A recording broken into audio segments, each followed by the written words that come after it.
Hey everyone, Maury Dunbar here back at Painted Studio. Happy Monday. We are 10 days. Christmas is 10 days from today. Yesterday was the 15th, so including today, Christmas is 10 days. It's too close. I'm starting to freak out a little bit. Anyway, we are back here. Now we finished off our darling gilded animals the other day, Friday. And look how cute this is. I mean, seriously. How cute is this? Checking to see if you can see it. I love these. These came out perfectly. Now, if I want to use a sealer on this red leaf, I can. However, because I used an oil-based sealer on several of the animals, I need to wait 30 days before I apply our Whitson's Universal Lacquer for Leaf. On the ones that I did with the water-based size, I could seal them with the Whitson's right now. It's a matter of making sure that the oil solvents have completely evaporated so I don't have any issues with bonding and sissing and that sort of thing.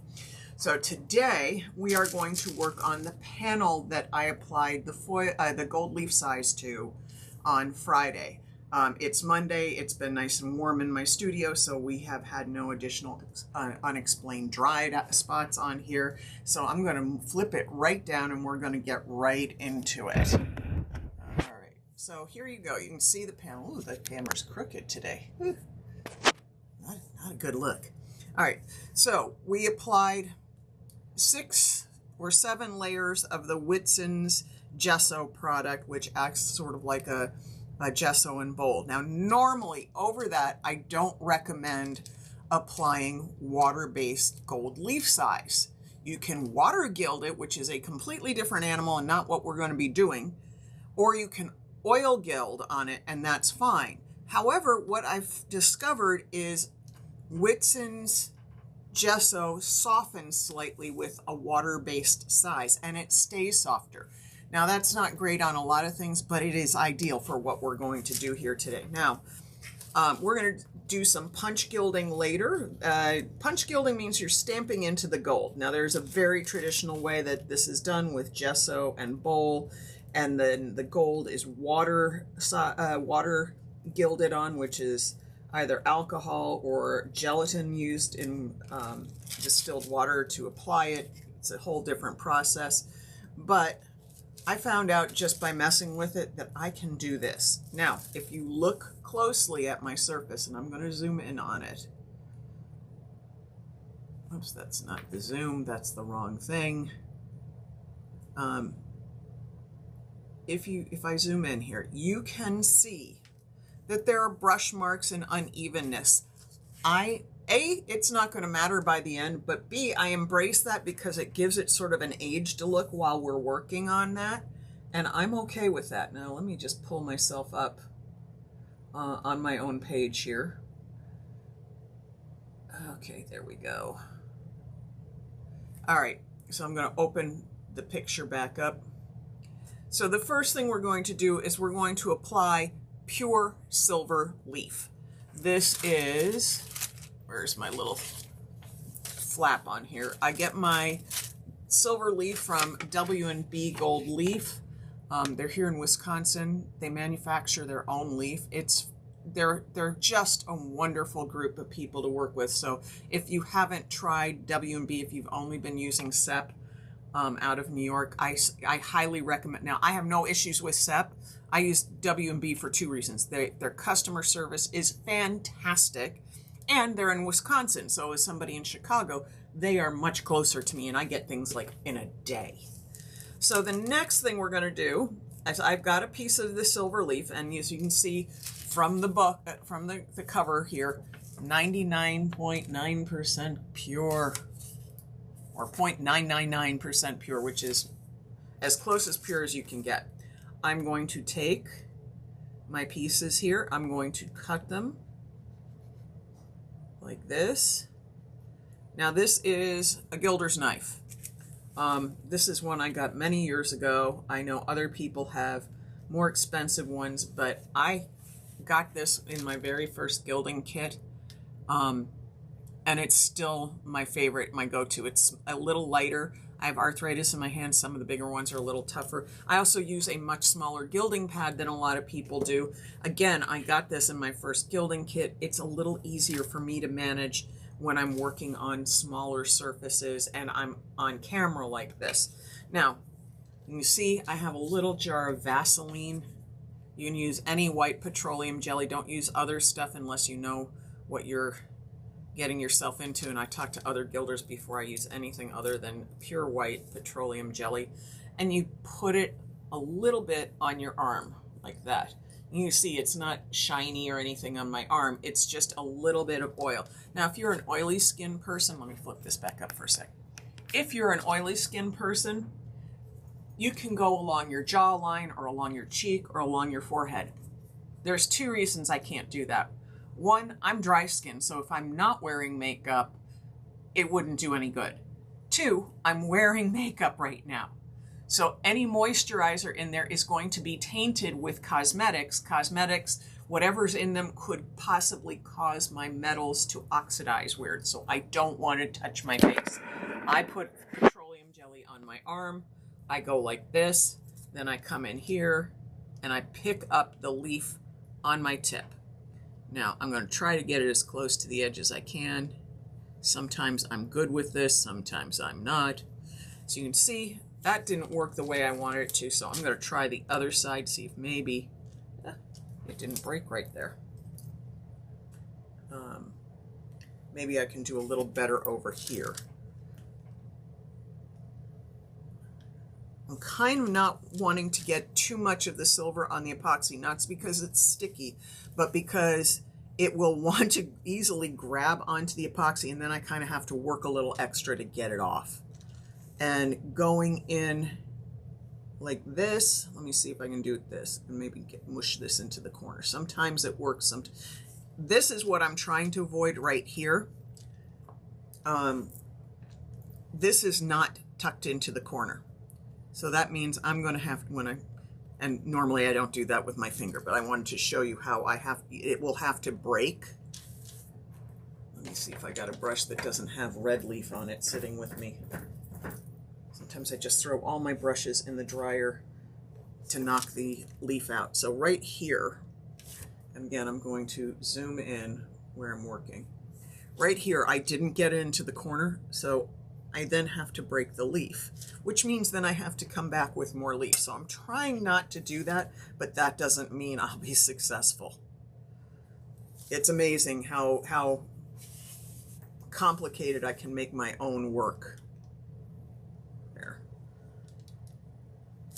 Oh, come on. I cut this. I just cleaned and sharpened my knife today, so there's no... That's not what I wanted to have happen. Okay, let's see if I can get this up off of here. If it's going to... Oh, it did. It came up. Good. Good, good, good. That makes me happy. There we go. All right, I'm going to open back up so you can watch me, because now I'm going off the screen and you won't see me. Okay, let's see if I can get in here, because this is the curve and that's where things get iffy. And this will take a little, I can cut my pieces. Now that I've done a few, I know I can cut my pieces a little smaller. It'll fit a little better. So I'm going to I do not take my leaf out of the book. Now, I know some people will take out a whole bunch of leaf, toss it in the air, and easily lift it and flip it and do that and get it on the pad square. I don't do that. I also do not have a windbreak on here because I'm working alone in my studio, so I don't need it. The only person blowing anything on there is me. There's no breeze blowing through here. And when I get a brand new book of leaf, before I use it, I take it and I curl it this way. No, it doesn't break the leaf. And then I take it and I curl it this way. And what that does is it helps break the leaf, the grab of the resin paper in here, rosin paper, whatever it's called, so that I can more easily pull sheets of leaf or disperse them off of the papers. Now, let me get back into where I was. Okay, there's that one. And when I finish up a book, I tear it up so that there's no mistaking that there's something in there. And when I have used all the leaf in a book that I'm going to use, I turn up the corner so that I know that the book has been used, but I turn it up where I finished up using the leaf so that I don't have to hunt through the book. Why am I doing that? I have to cut my leaf. Okay, so I take my gilder's knife, and really it's pressure and a little movement, and I'm just cutting them into little pieces so they fit better for the project I'm doing. All right, there's that. Now again, I know people, but they do this all day, every day, and have for decades. Me, I do too many things, so I don't get as perfect a lay down as other people do. There we go, we'll get that in there. And I know that I'm going to have to come back and touch up areas because I'm fighting this curve.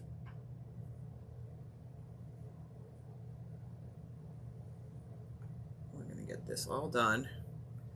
And we'll do this all live on camera. I'm going to gild this whole thing, which is pretty straightforward since it's a simple framing shape. But there will be touch-ups and everything that has to happen because I'm going to have to get in the places that the leaf breaks because I can't get it in as tight as I want it.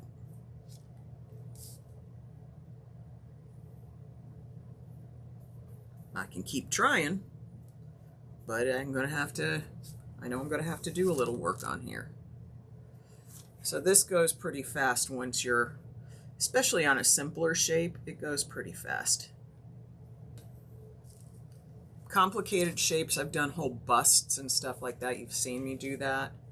The more complicated the shape, the longer it takes. Okay. Why did I leave that little spot there? I don't need a whole big piece of the ones of the size I've already cut. I need smaller. So I'll cut smaller pieces to fit in there and see if I'm gonna have, I can get it well, but I cannot get it perfect. I am a very imperfect gilder. You know, I know people who just pick it up on their tip and fluff it on and it's easy peasy. That's not me. I have to put a little more effort into it. I'm not afraid of the work, but you know, if I had all the time in the world just to lay down metals like this, I'd be far better at it than I am. But I don't. I have too many things, too many studio things, too many different projects running in circles, just like always. I know all of you know how that is. Okay, let's come back. I'll put a little touch on my arm.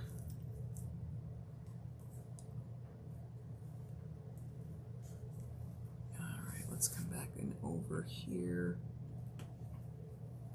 Ugh, I got that corner badly. I am not impressed with myself there. I took it at a bad angle. You know what? I need to turn, this would help me if I turned it around. Get a better angle when it's facing me.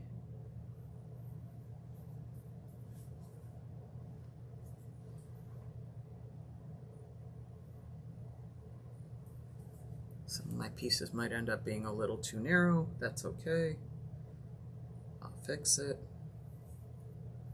Every time I think I've got it just right, I prove myself just wrong. Okay, I need to cut up at least one piece here to get a couple of these corners and odd spots.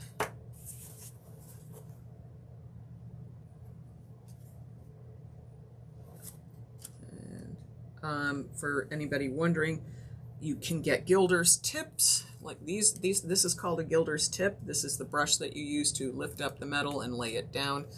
You can get them through W&B. You can get them through Sep Leaf. Excellent. Most of them are made out of squirrel hair. I will admit that I do have two made of badger and one made out of sable. That sable one's really nice to work with. Ooh. That one's fun, but it's too big for what I need most of the time, so I don't pull it out that often.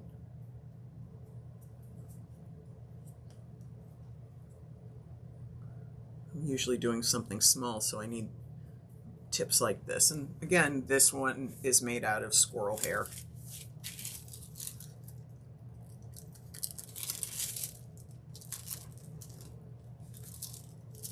Okay, let's keep going here.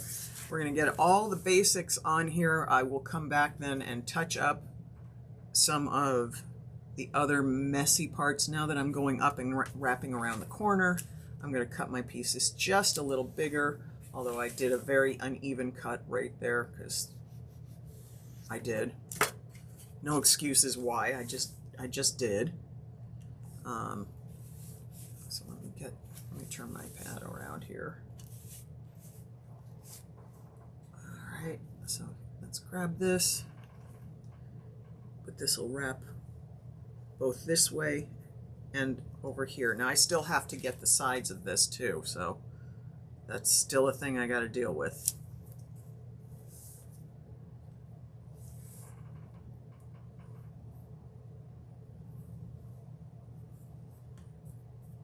I love doing this. This makes me so happy. And normally I'm doing most of this not on camera, and I have music or a book being played in the background, and I am just the happiest camper because this is so calming to me to do. Okay, let's keep going.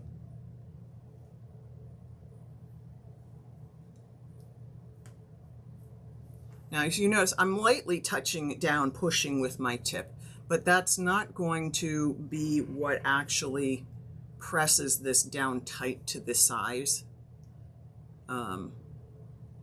We'll use my skewings brush for that. That tamps it all down, breaks the metal free, and then we get the skewings, which actually help fill in some of the spots that I missed. You can see how beautifully it lays out. And can you do this with aluminum leaf? Absolutely. I think the shine for something this special that I'm trying to create, I like the richness of the silver better. When you put aluminum and silver next to each other, they look the same like when I'm doing this right now on camera. But honestly, when they're right next to each other, the silver has a richness that the aluminum doesn't. Doesn't mean that they're not both pretty, but for what I want with this, I want the silver. Plus the silver for what we're going to do with the punch gilding, the silver's a little thinner, so using it to punch through and expose the gesso underneath will be better. Okay, come on, grab onto my tip.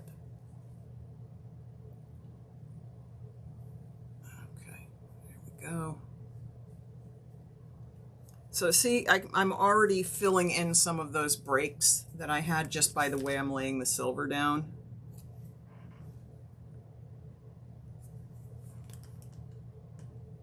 Okay, I want to do one thing. I want to break that little spot right there so that when I lay the silver, it grabs.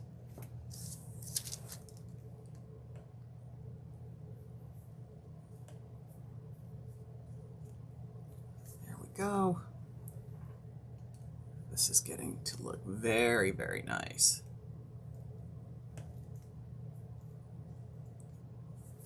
This is going to be, oops, some sort of weird notification pops up on my phone, even though I thought I had them turned off. So let me flip the flipping thing off. There we go. Now the sound's off on my phone. My phone has to be on because it's where I control the camera from. All right. And then I keep my iPad on in case I can see comments if anybody says anything while I'm doing this, so I don't miss that either. Just a lot. All this technology stuff. Okay, there we go. Flatten that little piece out. So I think so far I've used about 4 pieces of silver leaf. It'll probably take maybe 6 to finish this up. 6, 7.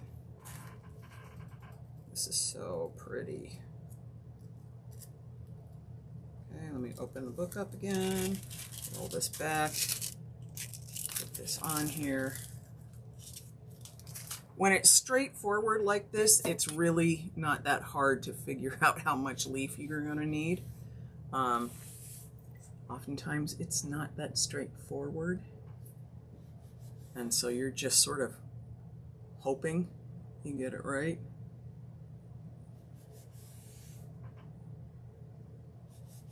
Okay. I probably really wanted to cut that in thirds, but I didn't. It's not like it's going to ruin me if I have to do this. Oh, I hate when I don't get the break all the way through. There we go.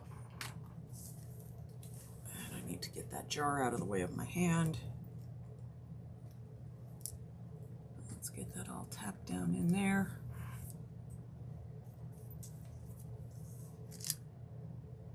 And I can do this, as you notice, I can do this either left-handed or right-handed. It just depends on what angle's easiest for me. I'm a little bit on the ambidextrous side, which helps me with doing certain projects like this. I can't paint fine details. I can't write with my right hand. But for something like this, I can just do both hands. I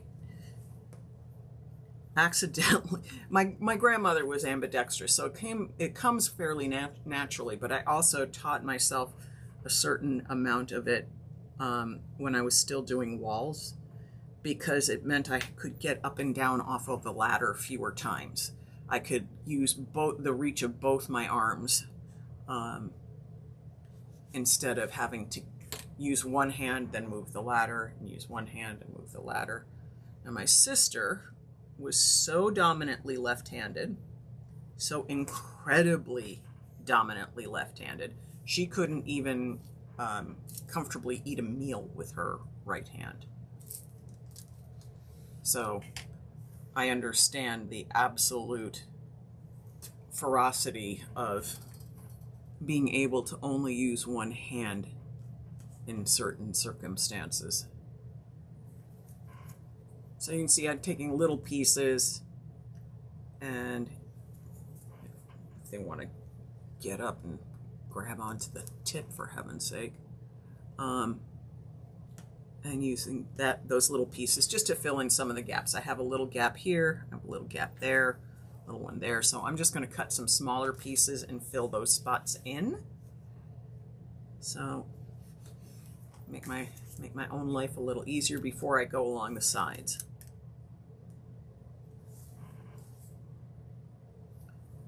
That way I don't accidentally stick my thumb in any exposed size. And of course that spot, I'm going to lay with the tip so it's getting my finger.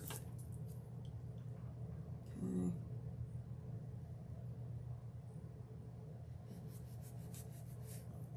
I love doing this. This just makes me so happy. It's really one of those, like, oh, I can hear the angels sing when I do this kind of stuff. I know that sounds silly, but it's kind of how it feels to me.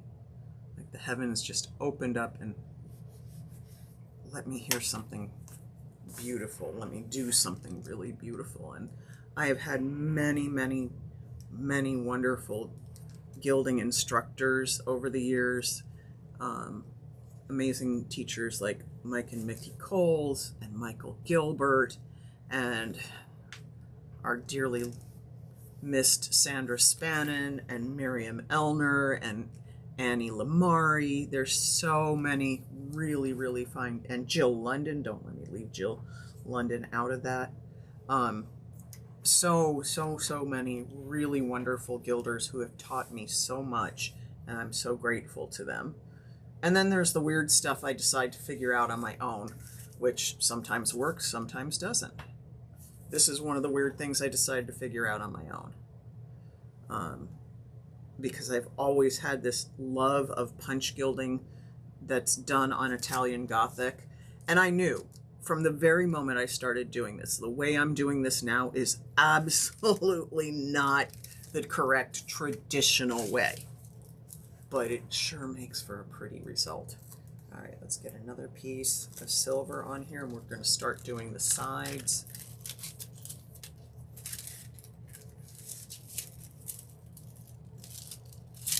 All right.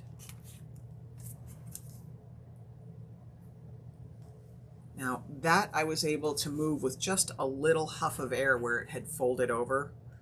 And we're going to cut this and start by cutting this in 4 quadrants, because some of these panels are going to be wider and narrower depending on how I had placed stuff in when I did my passes up along here. Some of those wrapped over, some of them didn't, like clearly right along here.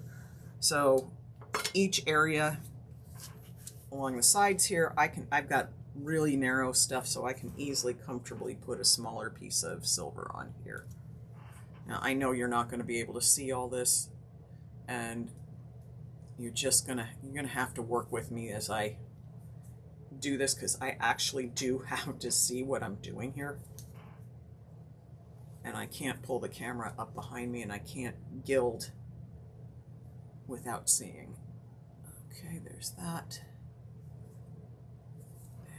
Let's take this one. Let's wrap the corner with it. There we go.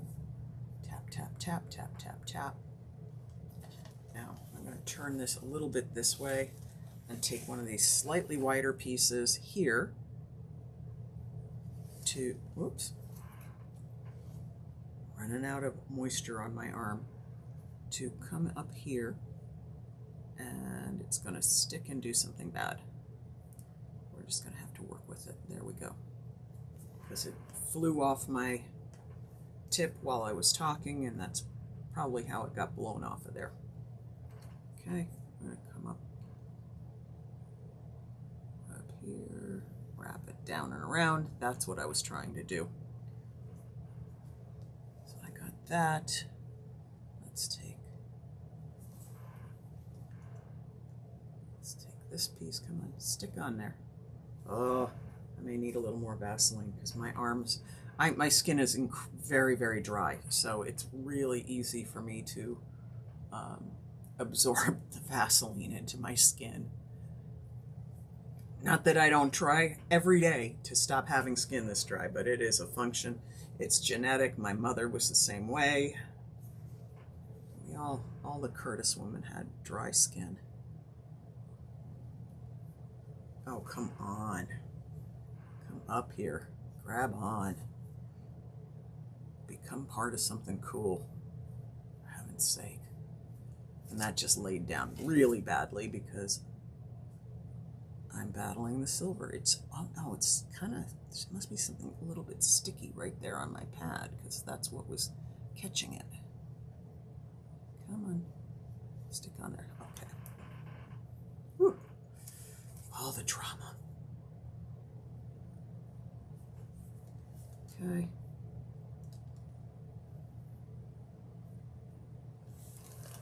Now, if you think I'm going at all fast doing this, if this looks like, oh my God, she's doing this so quickly and so easy, understand there are people who do this way faster than I do. I've watched them. They just slice, slice, slice, lift, lift, lift, tap, tap, tap. It's done. This takes me a few minutes. I'm okay with the fact that it takes me a few minutes, but I'm honest about it.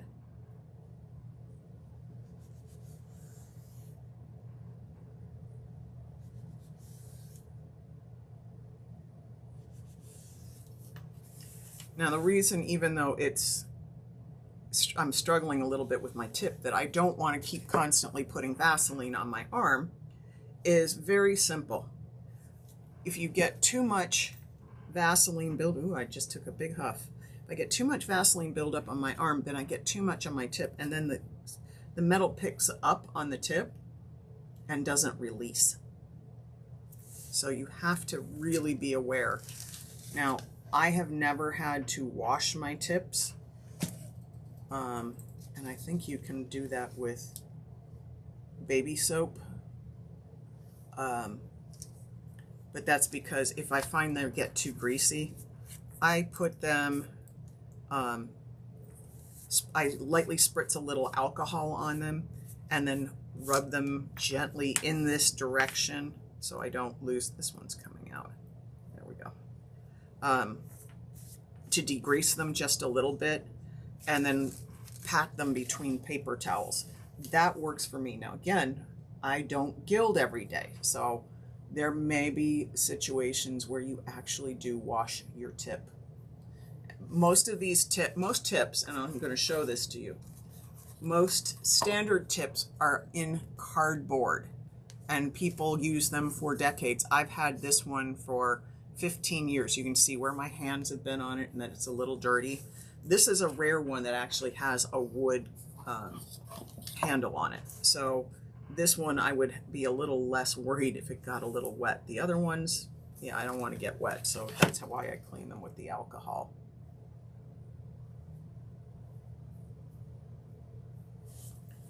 Okay, let's keep going here.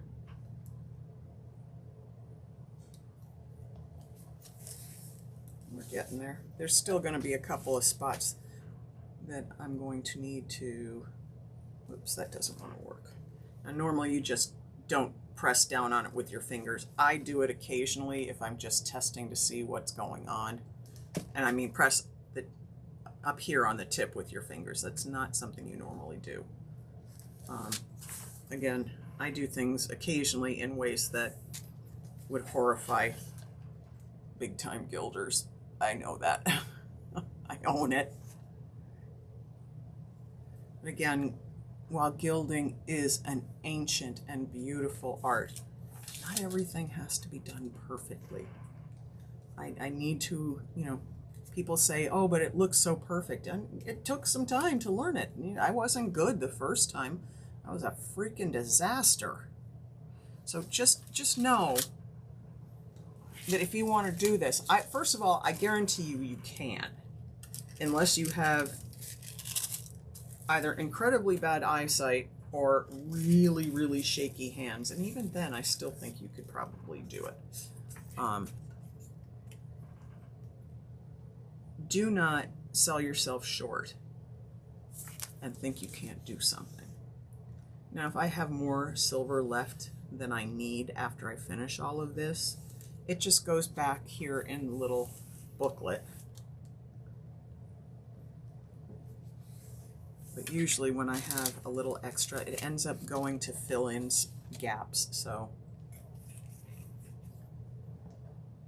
now, I know some of you have asked questions about sealing stuff like this. My favorite sealer for all metals that tarnish, like silver, copper, variegated leaf, composition golds, all of that, is our Whitson's Universal Lacquer for Leaf. It's a water-based leaf lacquer that is specifically designed, oh my God, I can't seem to get it, what I'm doing here, specifically designed for tarnishable metals. Non-yellowing, doesn't smell. Are there other products that I have used? Yes. You can use oil-based gold leaf size to seal gold leaf. It's yellowish. It will add an amber to it. It's not, if you want your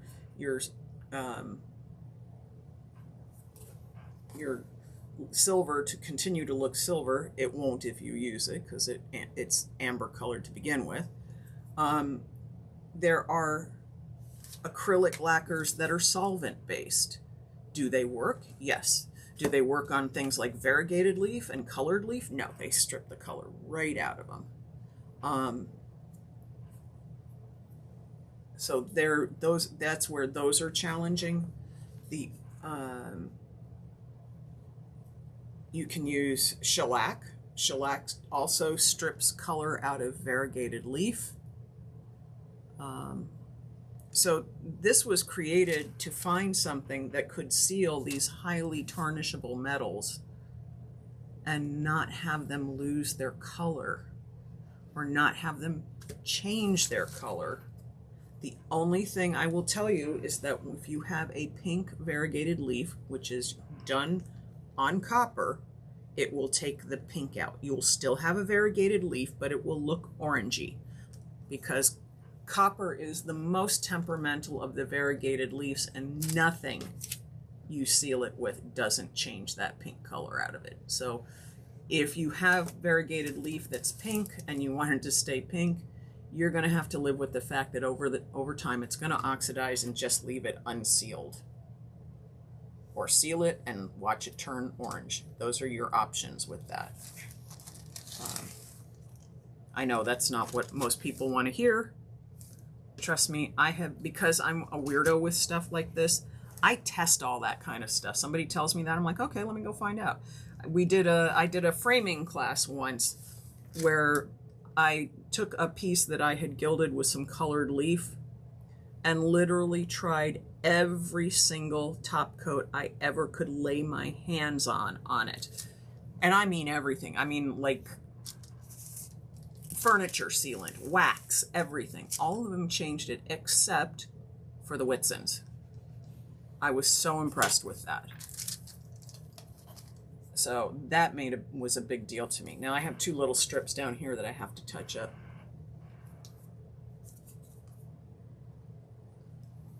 Because the piece wasn't quite long enough.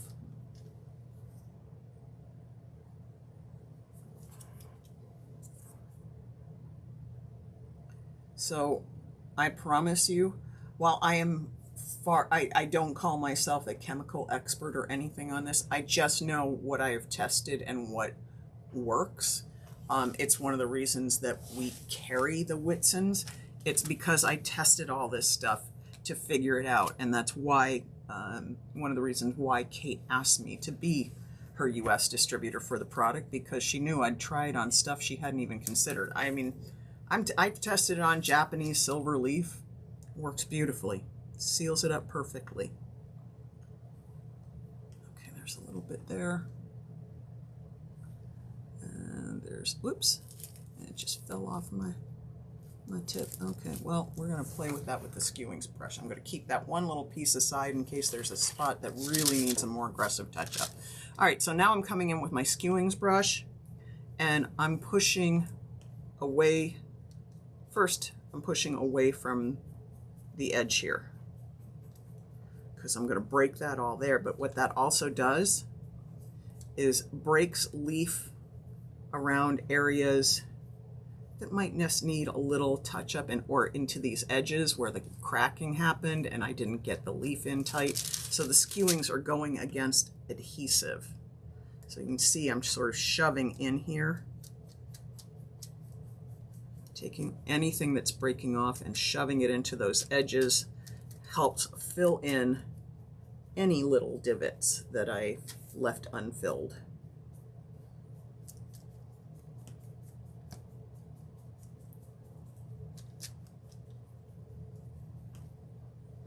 And then I can come in with my finger if I want to and just rub and see if it needs a little more attention, but I don't need to do that. This is breaking off just the way I wanted it to.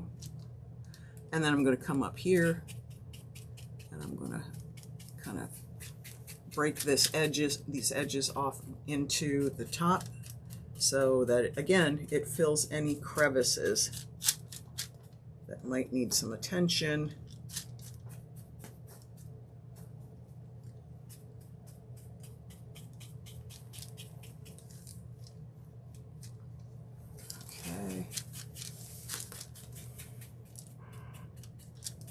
And then I'll tap down on top too, just to break where it needs, anything that might need some breaking on the top. Now, I'm going to take a little piece, like these little bits and pieces are called skewings. Somewhere on some of this edge here, where I was struggling to get things to lay down because something went flying, I just grab it with my fingers. Now, this is not the way you have to do it. This is just because I'm sitting here and this is how I'm doing it. I just want to kind of rub some of these skewings in, and it almost powderizes. I don't know if that's really a word, but it's my word today. It turns powder-like, and then I can use it to sort of seal in any little spots. You can see I'm blowing it all down to one edge where I see a couple of little breaks that I just want to get some silver onto if I can.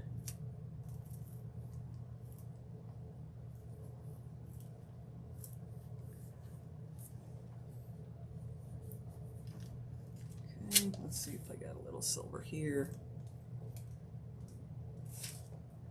Now, handling this with my hands can cause oxidation. So if you have like an acidic system,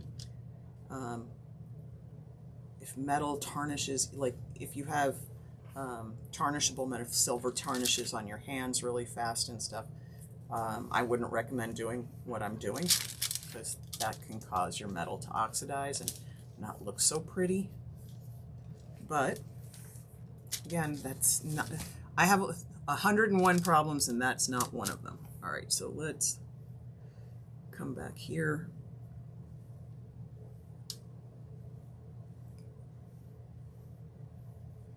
Let's break all of this down. And this is not aggressive.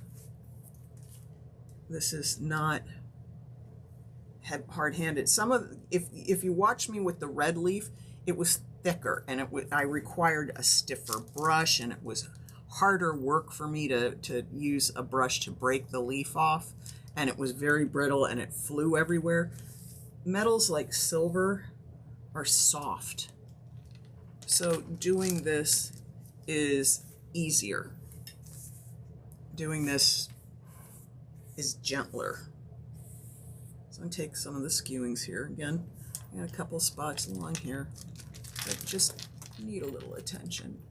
I just want to get more of the silver on here. Let's move that out of the way. Again, I'm just taking everything I can that I have sitting right here before I have to go and cut some more of anything up, because I don't need this to be perfect. As a matter of fact, I like the imperfection of it. It's that imperfection where I have some of the blue peeking through is really beautiful to me. Okay. All right, I think we're good with that now. I'm going to take this is called a Gold Father. There's the box.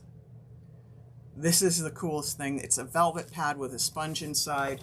It's manufactured here in Chicago. I do not carry them, but the guy who does is a Chicago local, and I think this is a wonderful tool because this little velvet allows me to come back in, burnish all the metal down smoothly, break off any little pieces. It's like the perfect wiper for something like this. And it's so soft and it doesn't scratch or damage anything, which is on a surface that we're working on now. That's important.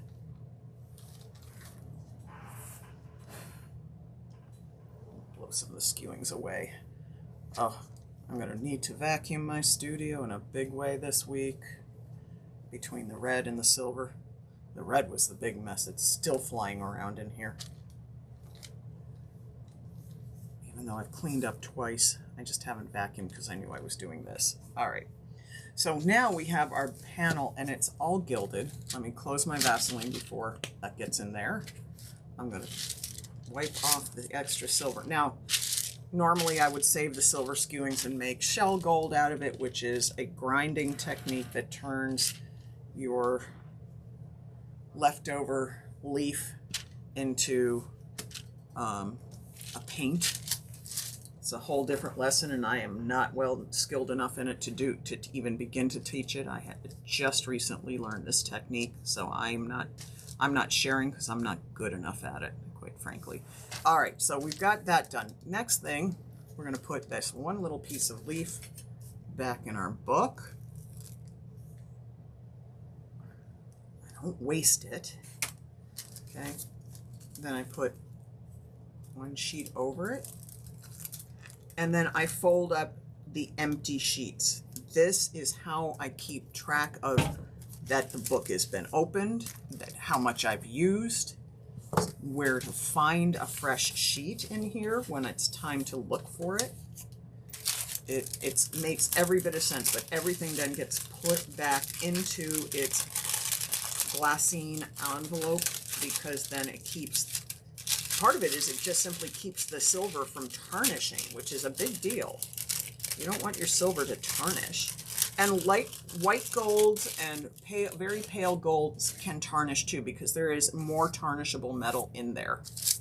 All right, so we're gonna step into the punch gilding. Now, you can use all kinds of tools to punch gild.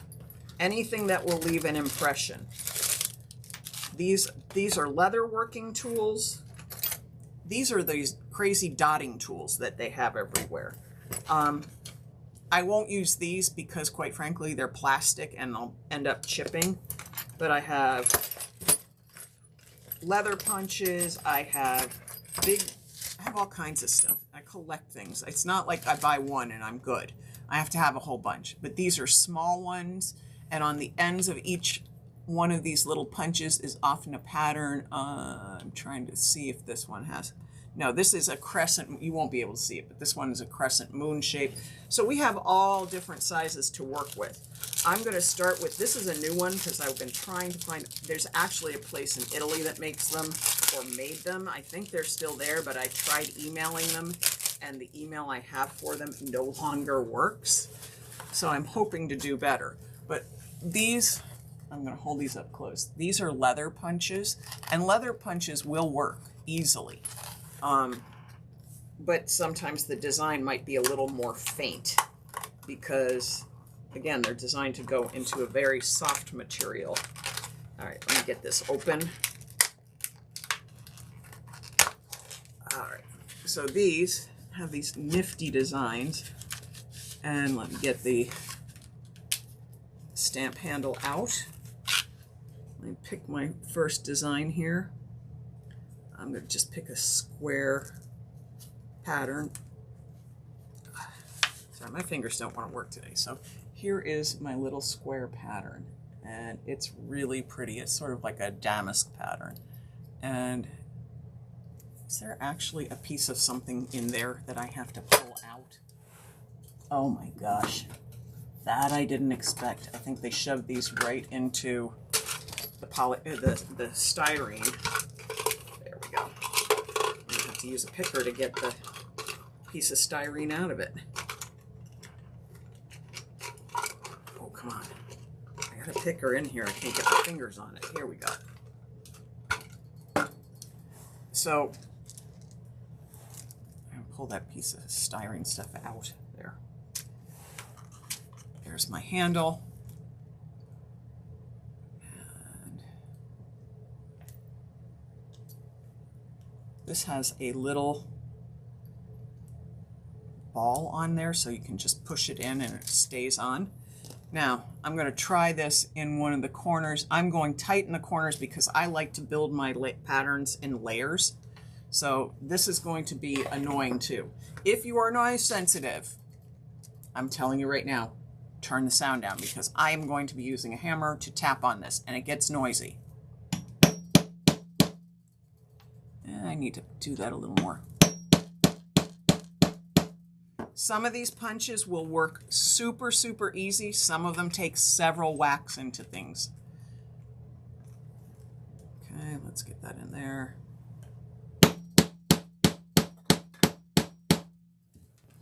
And the pattern is there. We will glaze this after I'm finished, but it will require a lot of hammering here. And then the pattern, I don't think you can see this because it's not as deep, but that pattern is right there. And so, and of course it's highly reflective, so we're working against the camera.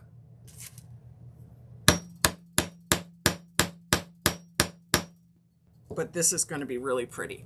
Now, when I'm using something small like this, it almost works like a nail. So I can come in and I can punch my pattern in, and it breaks through much easier because it's very small and it acts like a nail. So I use a combination of all of these. These are going to give me a pattern that is less deep, unless I hammered on it for a long time.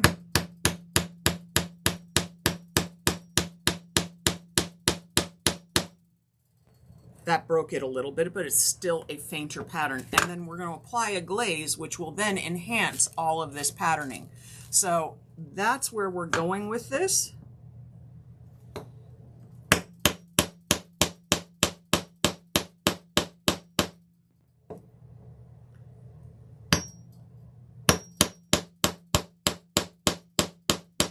Now, I have done a bunch of pieces like this. I've given them as gifts. I have kept some. This is one of my favorite things to do.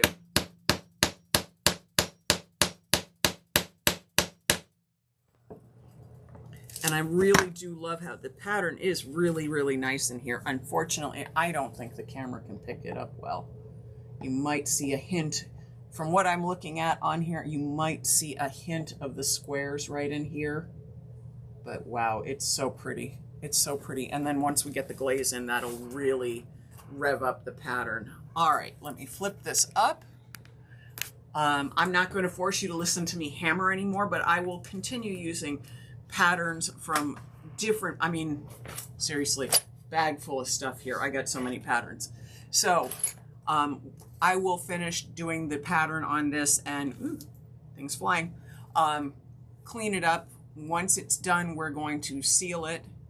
I'll do the sealing and the glazing on another live with you all, and it might be two because the sealant has to dry before I can put the water-based glaze over it, because the our Whitson's Universal Lacquer will protect the silver itself from a water-based glaze so that it doesn't, the water-based glaze doesn't oxidize it. Because remember, water-based glazes not only are water-based in general, but they are designed with a longer open time, which means that would be more chance of exposing my silver to water, and then that causing oxidation or tarnishing, whichever you want to call it, to the silver. So it needs the protective layer. I did start to say you could also use shellac. You can always use shellac over metals. It doesn't cause the metals to change color other than the colored leaf, like variegated leaf. However, again, shellac itself, being the nature of what it is, even the blondest shellacs will turn yellow over time, and it doesn't take that much time for them to yellow. So I cannot recommend to you enough the Whitson's Lacquer for Leaf. It's on Whitson's Universal Lacquer for Leaf. It's on our website. If you have questions about using it to seal up tarnishable metals, don't hesitate to reach out. All right, I'm going to go back to banging on this until my head can't handle it anymore. And I will see you all tomorrow. Thanks for giving me some of your time. Thanks. Bye-bye.